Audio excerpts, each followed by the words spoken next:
Alors, c'est la plus grosse acquisition de Sanofi depuis maintenant 2018. Le laboratoire pharmaceutique français qui va débourser quasiment 9,5 milliards de dollars pour acquérir une biotech américaine cotée qui est spécialisée dans les maladies rares. Bonjour Eric. Bonjour mon cher David. Eric Lewin, président de L Finance. C'est un gros pari ou pas que prend Paul Hudson, le DG de Sanofi, donc en voulant racheter Blueprint Medicine? Bah écoutez, non, c'est pas un gros pari.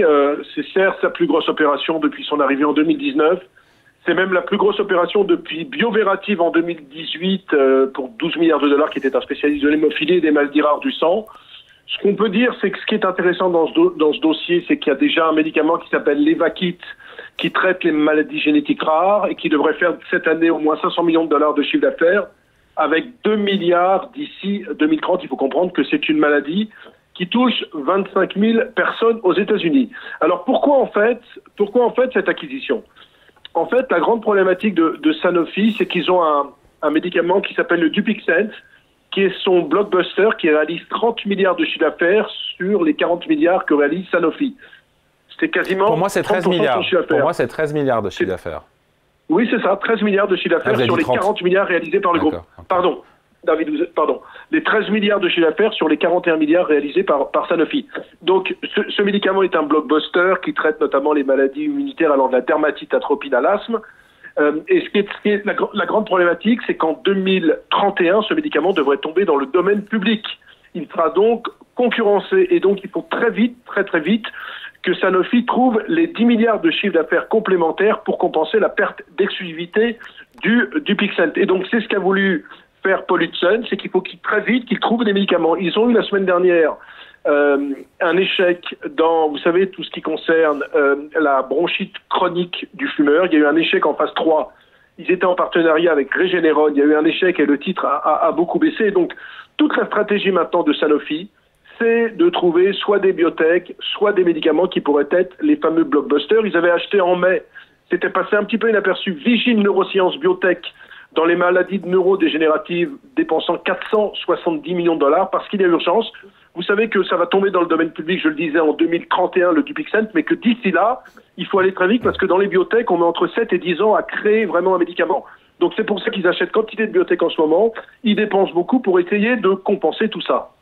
Ouais, avec l'idée, c'est ce que dit Paul Hudson, en tout cas, il veut faire de Sanofi un champion mondial de l'immunologie, des maladies rares, des vaccins. Sanofi a les moyens de cette ambition? Ah ben écoutez, bien évidemment que Sanofi a les moyens de cette ambition.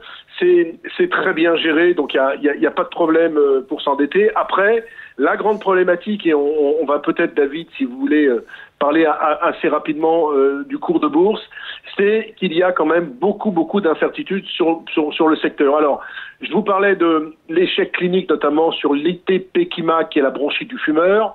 Les dernières acquisitions du groupe ont été très coûteuses. Et puis, il y a un problème quand même aux États-Unis. Alors, il y a deux gros problèmes aux États-Unis. Les États-Unis, c'est 50% du chiffre d'affaires du groupe, mais seulement 25% des médicaments produits par le groupe. Donc, Sanofi devrait investir au moins 20 milliards de dollars, ce qui a fait tiquer le ministre de l'économie, Éric Lombard, qui ne comprend pas pourquoi Sanofi va investir autant aux États-Unis.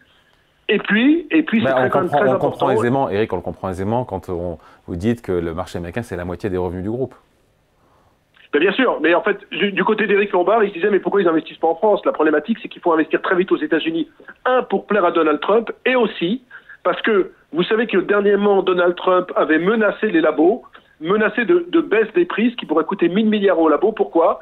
Parce qu'il voudrait que les programmes de santé de la solidarité nationale, c'est-à-dire Medicaid qui représente 71 millions de personnes et Medicare qui représente 65 millions de personnes, eh bien, il voudrait que ces prix baissent fortement pour tous les médicaments parce que ça coûte beaucoup d'argent à l'État. Il faut savoir qu'aux États-Unis, le prix des médicaments est entre 2 et 2,5 fois supérieur à ceux de l'Europe. Et que dit Donald Trump? Il aimerait bien que sur la partie prise en charge par le programme fédéral, eh bien, il y ait une baisse des médicaments qui aillent jusqu'à 50%, ce qui veut dire que pour Sanofi, ça ferait une perte très importante parce que où est-ce que Sanofi fait de la forte rentabilité? C'est pas en France, c'est pas en Europe, c'est bien aux États-Unis. Et donc, vous voyez, il y a beaucoup quand même d'incertitudes sur le groupe. ce qui s'explique sans doute sur la valorisation actuelle de l'action. D'ailleurs, les marchés n'ont pas applaudi cette acquisition. Hier, avec cette acquisition à quasiment 10 milliards de dollars, l'action a perdu 2%. Aujourd'hui, ça remonte un petit peu. Mais est-ce qu'il faut être contrariant? L'action cote autour de 86 €, baisse de quasiment 20% sur 3 mois. On est contrariant ou pas? Je disais que ça faisait un rendement de 5% sur ce cours-là, avec un ratio cours sur bénéfice, c'est un peu moins de 11. Bah écoutez, en fait, ce qu'il faut voir quand même juste, je regardais depuis 10 ans, vous savez que Sanofi était la première capitalisation du CAC 40 en 2012, ils sont maintenant 10e. Sur 3 ans, ils perdent 13%, le CAC fait plus 19%.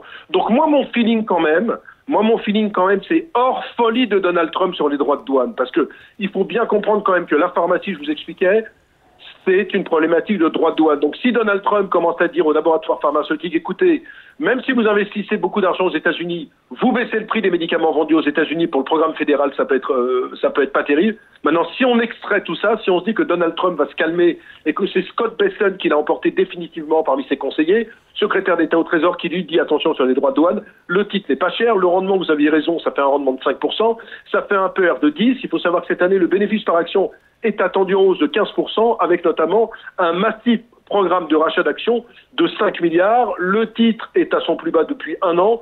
Moi, très honnêtement, au cours actuel, j'ai bien envie d'en acheter, mon cher David. Je sens entre 85 et 87 €.